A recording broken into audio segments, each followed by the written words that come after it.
নারী হেনস্থার ঘটনা শূন্যে নামিয়ে আনতে রাজ্য সরকার একাধিক পদক্ষেপ নিয়েছে। ন্যাশনাল ক্রাইম রেকর্ডস ব্যুরোর তথ্য বলছে, বিহার উত্তরপ্রদেশের তুলনায় এই রাজ্যে অপরাধ অনেকটাই কম।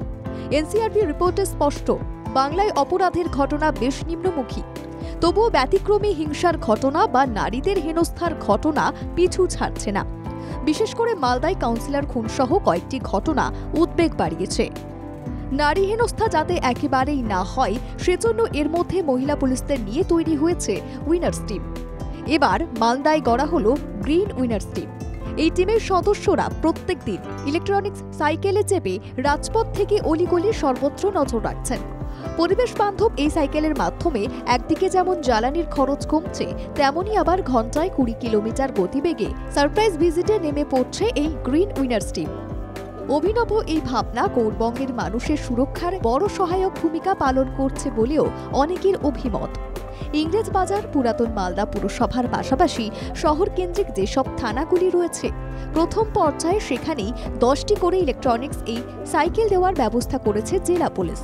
প্রতিদিনই পুলিশ কর্মী এবং সিভিক ভলেন্টিয়ারদের এই টিম ইলেকট্রনিক্স সাইকেল নিয়ে বিভিন্ন এলাকায় টহলদারি চালাতে তৎপর। মালদায় অতিরিক্ত পুলিশ সুপার সম্ভব চৈন জানিয়েছেন, বিভিন্ন থানায় গ্রিন উইনার্স টিম তৈরি করেই পুলিশ ও সিভিক ভলেন্টিয়াররা সাইকেলের টহলদারি চালাবেন। অ্যান্টি ক্রাইম ছাড়া উইমেন সেফটি আছে, চাইল্ড সেফটি আছে, और it is morally about keeping a watch on this society. So এটা অনেক मतलब এখানে ফাংশন আছে সাইকেলের।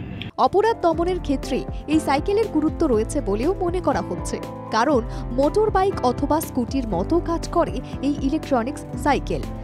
গতি একটু কম থাকলেও সেটা যথেষ্ট।